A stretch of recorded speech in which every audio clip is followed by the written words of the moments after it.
Here is the second part of my series on Nirmala Chattoo, the Kashmiri Pandit singer. She joins me via Zoom from Srinagar, India, while her daughter Sangeeta Chattoo gives us company from London, England. We talk about any and everything, her transition from her liberal birth family to a very conventional post-marriage scenario. I try and keep it sequential, but thoughts are random, and sometimes it's difficult to follow a timeline. What she wants to know is when you were growing up and you defined your childhood as a very idyllic, very nice, you said you had a good childhood, but that is possibly also because your family background and your father and your parents supported you and the family atmosphere was such that there was music and there was sport. But what are your memories of other women, like your friends and your neighbors? I will tell you. It was very tough for women of those days. Very, very extremely tough. They had to everything. They had to do everything. There was no help for them. Winters were so harsh. They had to do everything in winters. Well, I can't explain to you how harsh it was for them. For girls also, girls were there in the home only to assist their mothers. Some of them would go to schools and some of them went to college, and otherwise not. They were helping their mother in household chores. They were from this very beginning, ये शिक्षा दी जाती थी बेटियों को कि you have to go to other home. You have to be like that. Whatever they tell you to do, you have to do that. You can't have your way. So if any girl would demand something or insist on something, her parents, mostly her mother, she would teach her, don't be like this. You have to go to other family. There they will not listen to your demands. You have to go according to their wishes. So let you be patient. You must have enough patience. Yeah, but that is possible. But there was a difference between boys and girls. Boys were revered. They were given milk and other good things. बेटियों को तो उतना कुछ नहीं होता. Not in our home. We were every day we would have eggs, we would have butter, we would have meat. But not, that was not the case with every family. Okay, what Sunita wants to know is that is family environment, like how women and girls and daughters were treated at home. But what she wants to know is more about, say, what was the scene like in the neighborhood with the other communities, or when you went to neighbor. That was very good. That was very good. Neighborhood में हमारे there were Pandits also, there were Mohammedans also, and we were ऐसे लगता था जैसे एक family होती थी हमारी. ईद आती थी तो we would also celebrate with them, we would congratulate them, we would give them presents.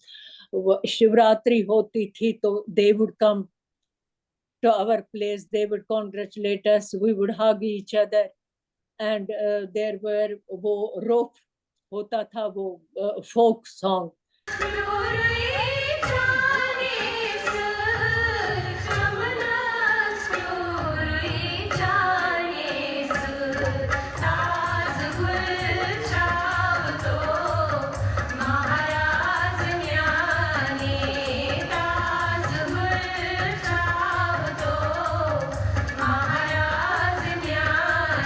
But I want to ask you, what is your perception of it?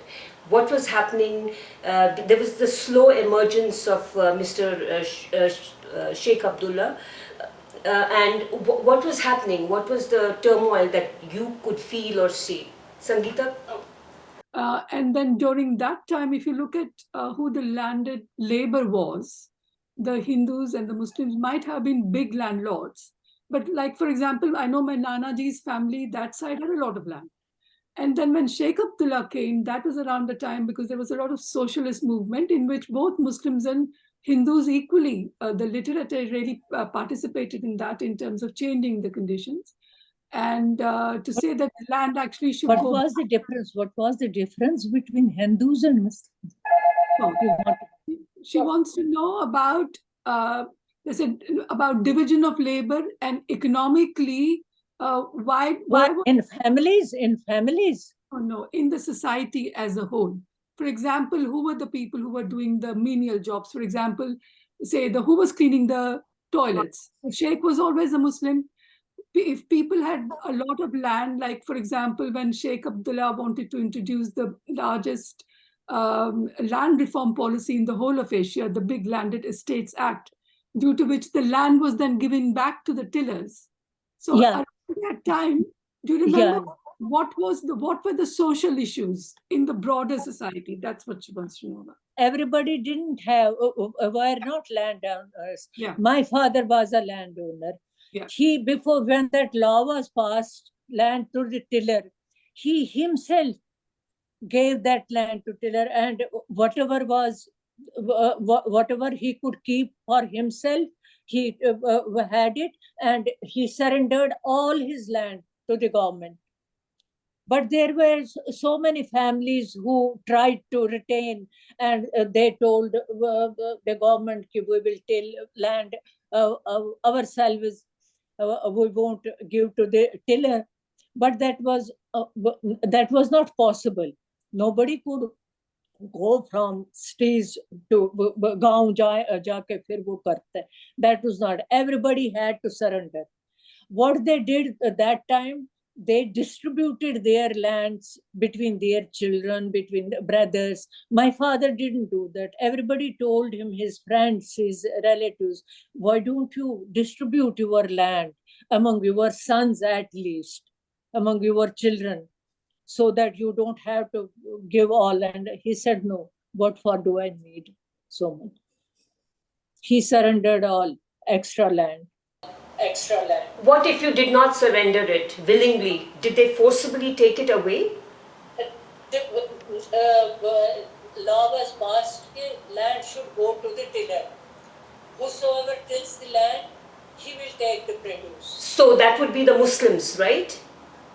Was it mostly the Muslims that were the tillers? Majority of them. Majority of them. Yeah, majority. Majority.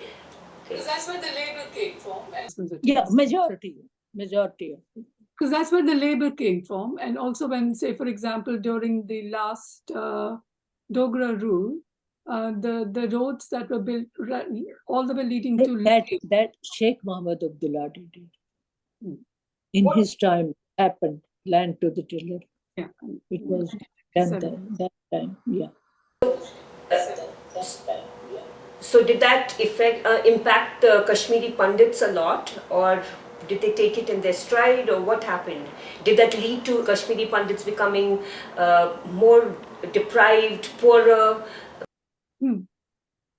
Sorry. Sangeeta, So, Hanji, what she's saying कि the Big Landed Estates Act जो था, or that time, depending on, it's not as if all the Pandits were big landlords and had a lot of land. Some had family-run small holdings.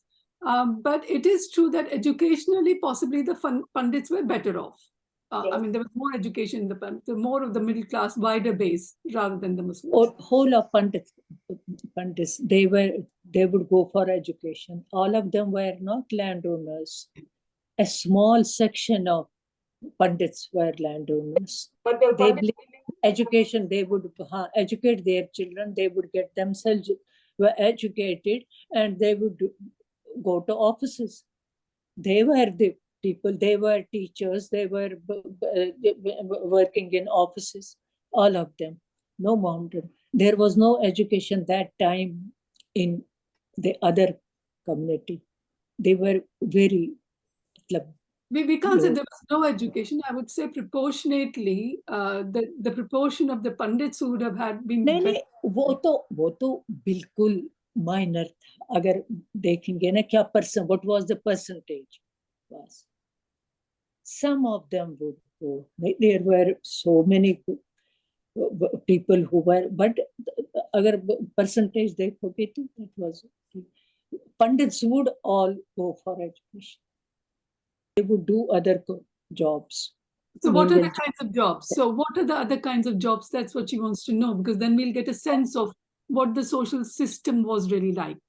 So who was doing all the smaller jobs? Like I can always think that the sheikh who used to come to clean our toilets was always the Muslim, and he was when Sheikh Mohammed Abdullah came as Prime Minister, he changed everything. Then things changed for them also. They started going to free education was there. He started with free education. There was no fees in colleges then, schools. They would he was feeling very bad about it. Hindus, almost all Pandits are educated, and our communities, they are not educated. He started education for them. He has done a great job with them. It was he who changed there. I can tell you. Till then, they were not in a good position, I must say. So when you moved from Srinagar to Delhi to go to the university in Delhi, what kind of changes did you find in terms of your life and the social situation, and what differences did you find between living in Kashmir and going to university in Delhi? It was all different for me. It was a co-education there. We would be among boys, girls, they would be together. I didn't feel so much change. It is something great. But it was a good change. Very good change. So initially when I started going to college, because there I would go on foot from Nawakadil to Maulana Azad Road. I would go for about 2 years. We have all, not me alone, everybody, every girl, every student. There was no school buses, there was nothing. And nobody would allow us to hire a Tonga and go. Only when we were going for examinations, then Tonga was kept for 4 or 5 girls. We would go and then come back together. Otherwise, we had to go on foot. Then came college bus. Then we would come and go in college bus. We had a very tough time. Very tough time. You can yourself imagine during winter months, because our college would close in December, I think 24 December or something like that. So till then we had to go to college. In rains, in snow, we would go pedal. और how much did the Tonga cost from Nawakadil to Maulana Azad Road? कितने पैसे लगते थे? और time कितना लगता था? पता नहीं, दो आने के कुछ लेते थे उस वक्त. But money was not in abundance those days. और कितना टाइम लगता था घर से कॉलेज तक आपको जाने में? घंटा भर लगता था. वाओ, वो जो बम्बू यम्बुजल के बारे में आपने बताया नहीं, क्योंकि I was in third. I was in third year that time. Mr. Bulganian and Khrushchev, Russian Prime Minister and his Deputy Prime Minister, they were coming to India, and there were great arrangements were being made everywhere for them. They had to come to Kashmir also. So our college started with Bambur Yumburzal. Pandit Dinanath Nadim, he wrote that opera, Bambur Yumburzal. It was not an opera, it was Bambur and Yumburzal. It was India and Kashmir. Hero was India, Kashmir was Yumburzal. And we were flowers. So we would sing for them.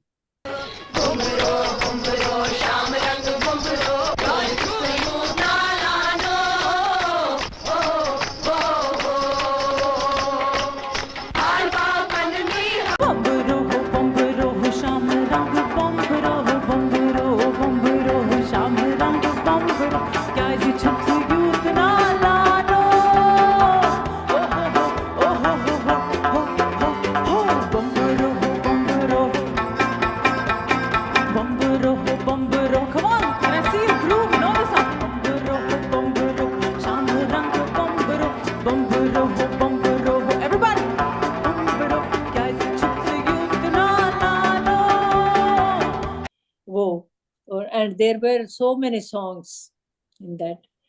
And there was a hero, there was a heroine. And it was only, Mr. Nadim had written this opera only keeping in mind about Kashmir problem.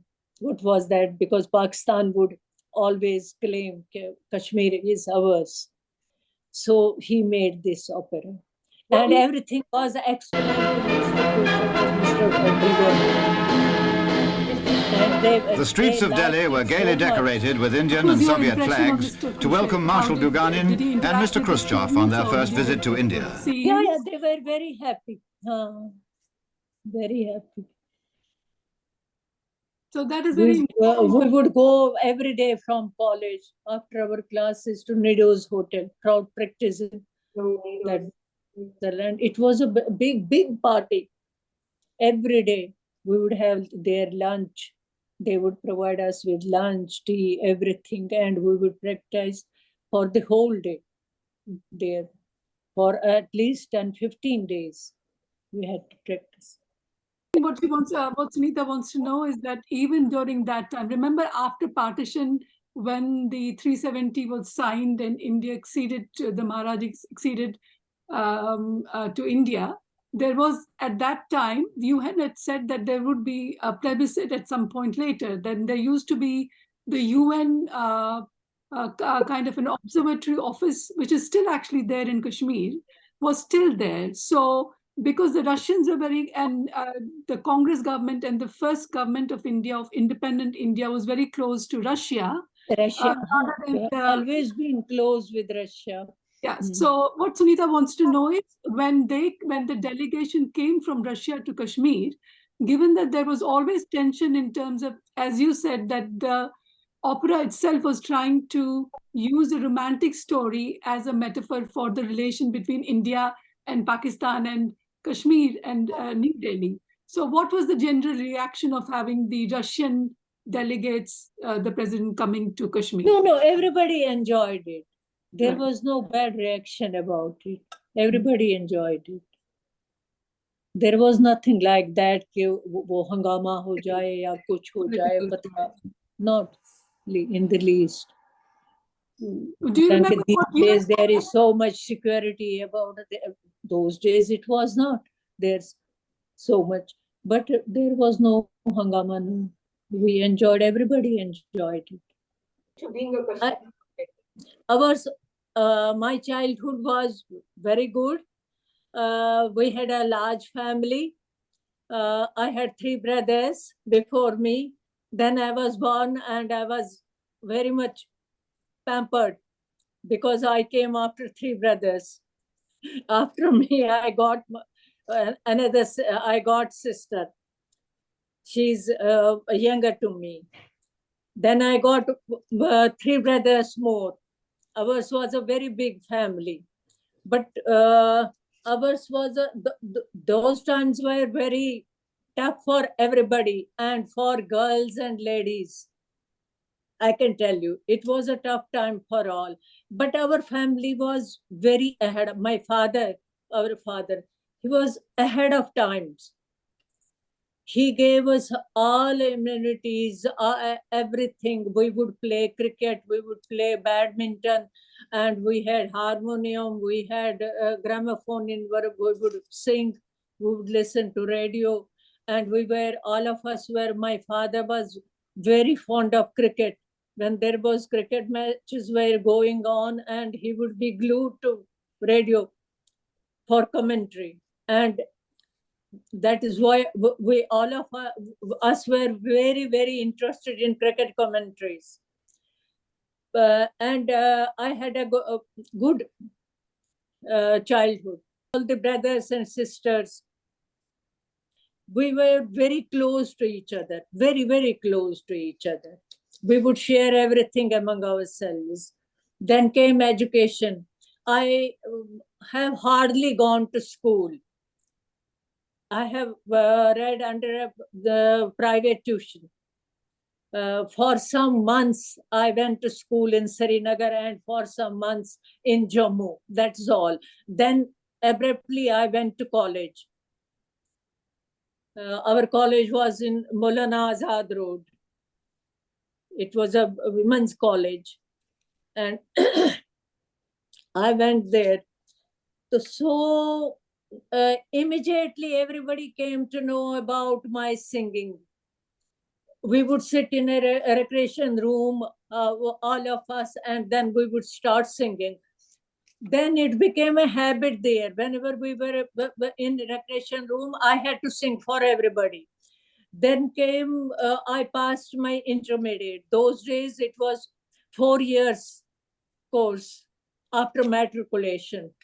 2 years FA, it was called FA, and then BA, graduation, bachelor's.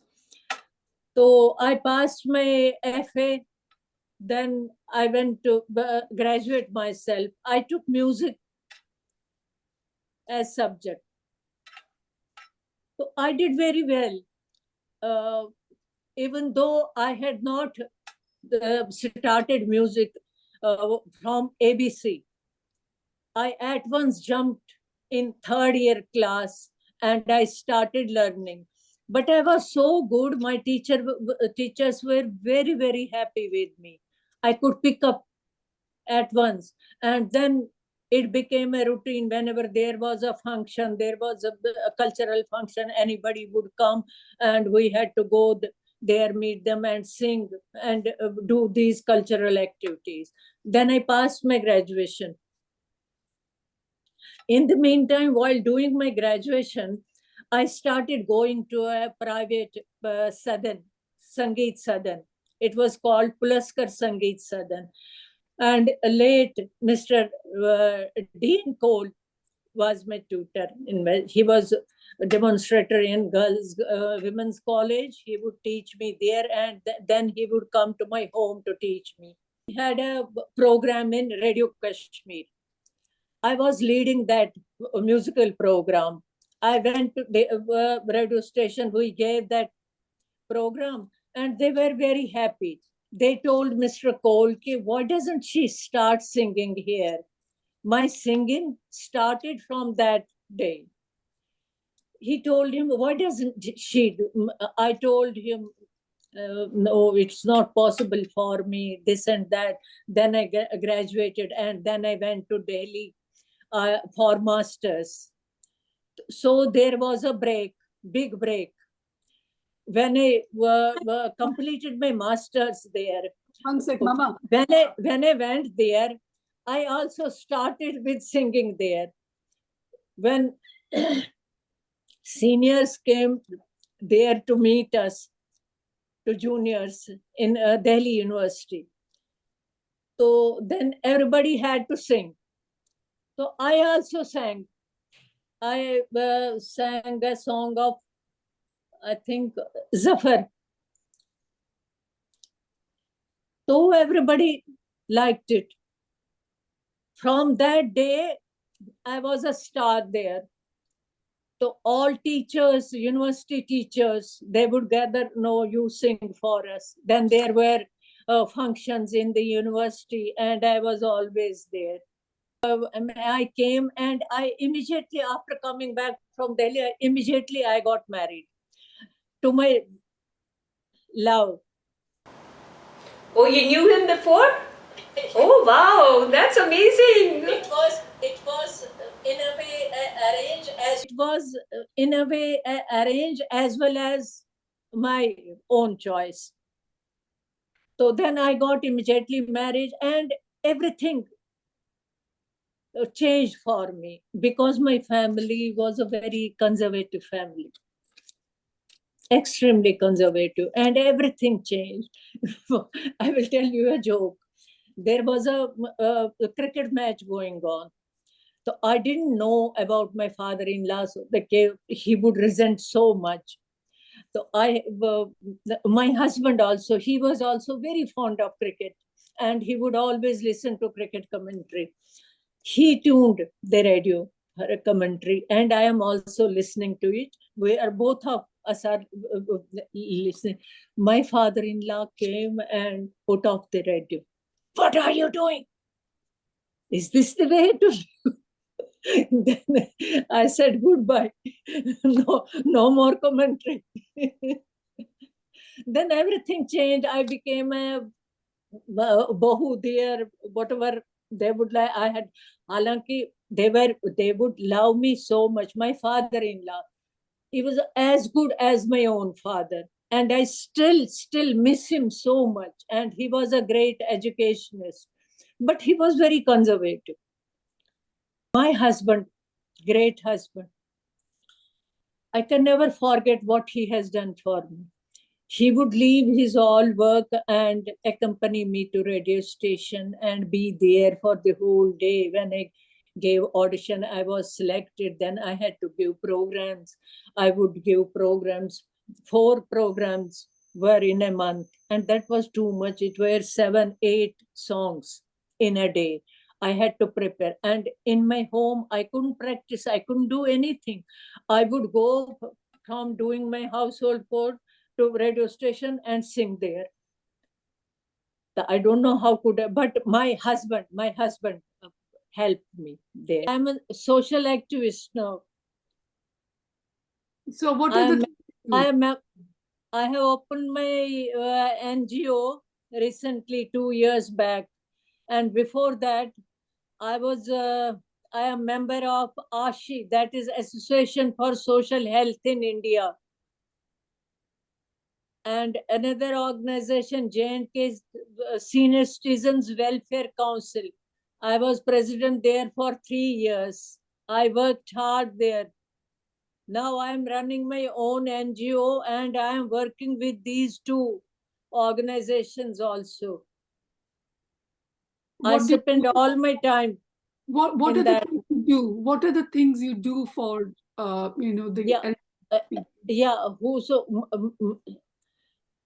Malin is my NGO, and we are working for all needy people.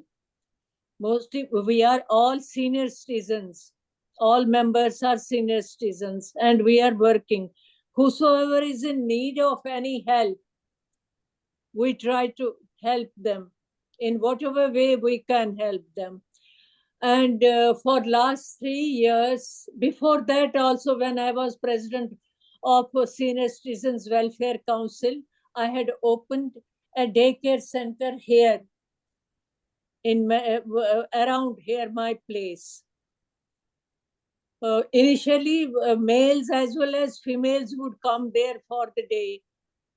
Now only ladies come there. And we are trying to give them some work, do something for them. We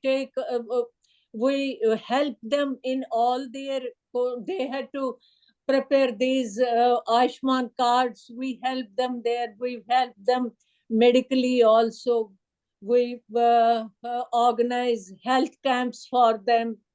She wants to know, what do you think, what are your impressions about what's the situation now? And because you went to Kashmir recently, and do you think things are improving, changing, are they same? But very quick.